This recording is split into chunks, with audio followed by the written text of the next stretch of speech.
Всем доброго утра. Программа «Салям» продолжает свою работу. Детский оздоровительный сезон стартовал. Дети республики массово разъезжаются по летним лагерям, по бабушкам, дедушкам. Для многих это, конечно, прекрасное и счастливое время отдыха, ну а для других это может оказаться большим стрессом. О том, как подготовить ребенка к разлуке на целый 21 день, мы поговорим с гостьей нашей студии. Сегодня это медицинский психолог Халяна Радмиловна Каримова. Здравствуйте, во-первых. Доброе утро. Вы представляете Республиканскую клиническую психиатрическую больницу. Пользуясь случаем, передаю привет всем вашим коллегам. Лян, можно без отчества? Да. Спасибо. Лян, на самом деле для многих детей, наверное, для тех, кто в первый раз едет в детский лагерь, это большой стресс. Но не для всех. Сначала я считаю, что погружать ребенка в отдых нужно постепенно.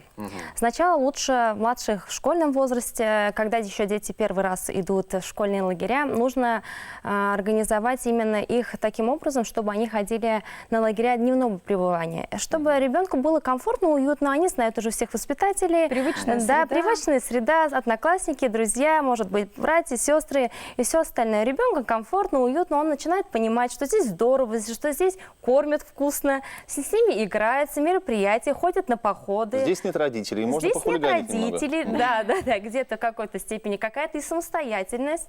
А вечером они уже знают, что их забирают, что они могут идти домой.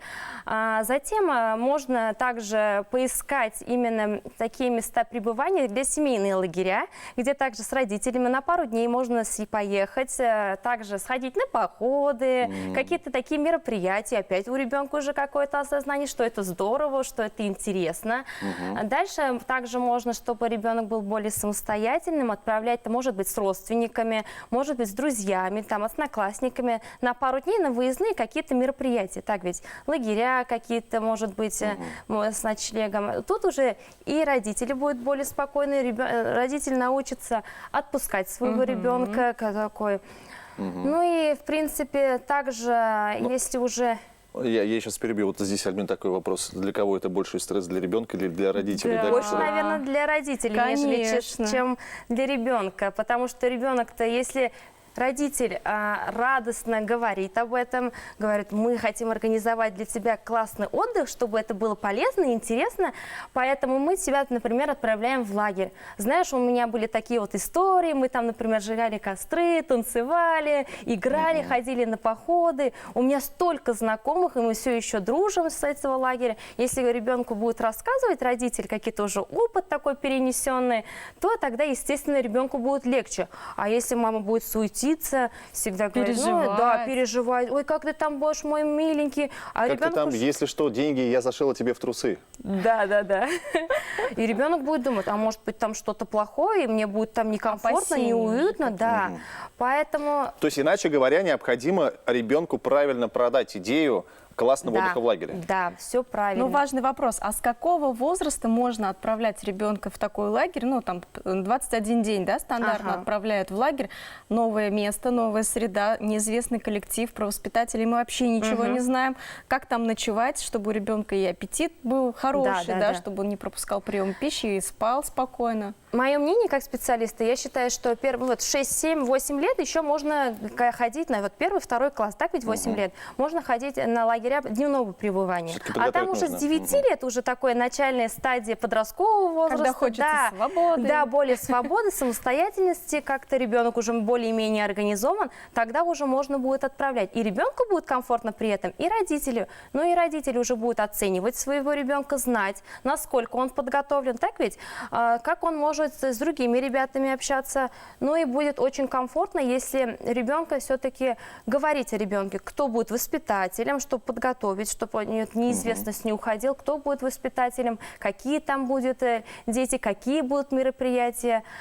А для родителей, наверное, для начала нужно, если уже отправлять куда-то на 21 день, это обязательно нужно прочитать все отзывы об этом лагере, узнать у родителей других. Так ведь, если есть возможность, если это не так далеко, съездить, посмотреть, какая там обстановка, как дети отдыхают, чем развлекаются, чтобы вашему ребенку было интересно, при этом никаких стрессовых ситуаций не было, чтобы не травмировать ребенка. Так ведь? Я знаю, я же учился в педагогическом педагогическом институте Альбина Фаритовна я проходил. И большой практику. стаж в качестве вожатого. Вожатый вообще гениальный был, я тебе скажу. Просто гениальный.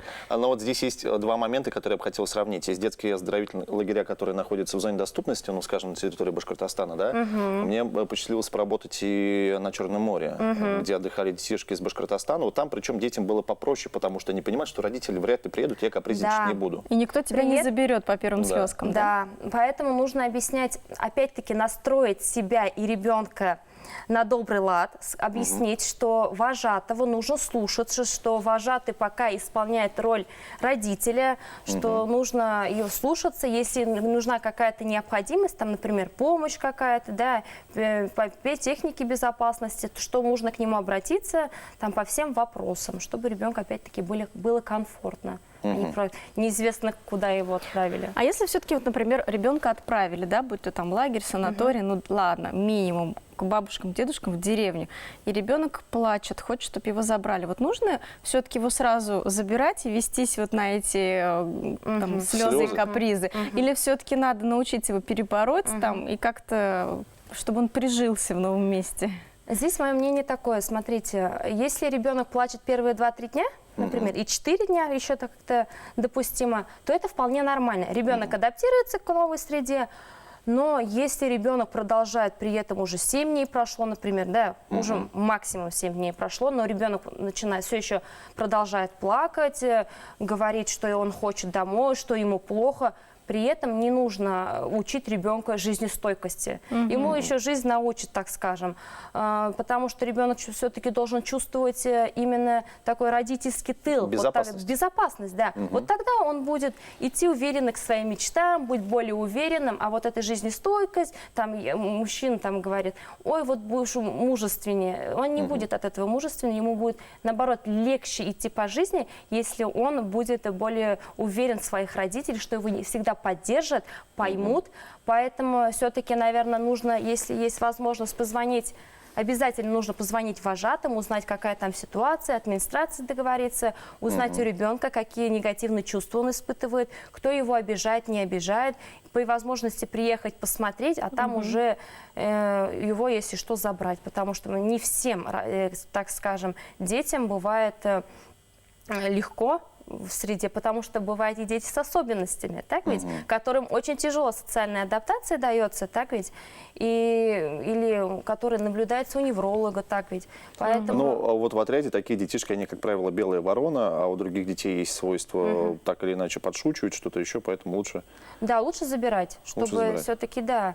А там уже вместе куда-нибудь отдохнуть поехать, чтобы ему было более-менее комфортно. А вообще, наверное, просто надо брать детей и чаще куда-то выезжать, чтобы для него это была привычная история, да? Съездить, отдохнуть, например, провести где-то лето. Сейчас у нас в Башкирии очень много проводится всяких туров, дневных туров, так ведь организовывают. Там и общение, и дети, и родители, они будут учиться лазить по горам, по рекам, плавать, прыгать. Ляна, ну, давайте подытожим. Все же вы, как медицинский психолог, сторонник того, чтобы детей отправлять на 3-недельные каникулы в детский оздоровительный лагерь, своя программа там и так далее, или нежелательно этого делать? Я считаю, что это очень классная идея, это всегда было, как бы мы все ходили, ездили на лагеря и как познакомились, учились самостоятельности. Это дает самостоятельность? Самостоятельность дает, какая-то уверенность в себе, новое общение, коммуникация, самое главное общение. Вот. Ребенок учится самостоятельности, одеваться, обуваться, так скажем, различать одежду, какую надо брать одежду, например, в дождь, какую одевать, ну и организовывать себя в плане... И раскрывать себя в новой среде, это же тоже очень важно. Там же очень много всяких конкурсов проводится. Ляна, еще 2-3 совета тревожным мамочкам. Тревожным мамочкам я посоветовала... Корвалол. Да, как вариант корвалол. Нет, я посоветовала, чтобы все было в позитивном настрое. Если вы хотите, чтобы у вашего ребенка был классный отдых, ну и ведите себя в позитивном русле, так скажем.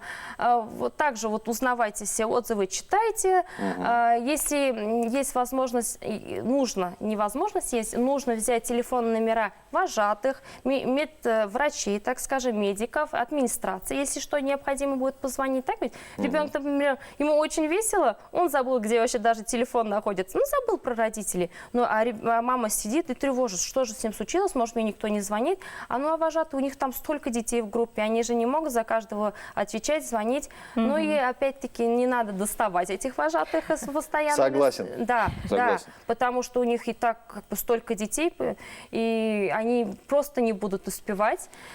Но по своему опыту я вам скажу, вожатые успевают все, и даже чуть больше. Лен, вам большое спасибо, у нас время на общение вышло. Спасибо огромное. Я надеюсь, что мы как-то сумели настроить на хороший позитивный лад наших телезрителей и родителей, которые планируют отправить своих детей в летние лагеря. Медицинский психолог из Республиканской клинической психиатрической больницы Лена Каримова была у нас в гостях. Вам хорошего дня. Спасибо. Нам пора в детский лагерь. Нам пора. Всем хорошего начала дня, отличного настроения. Всем пока-пока. Пока.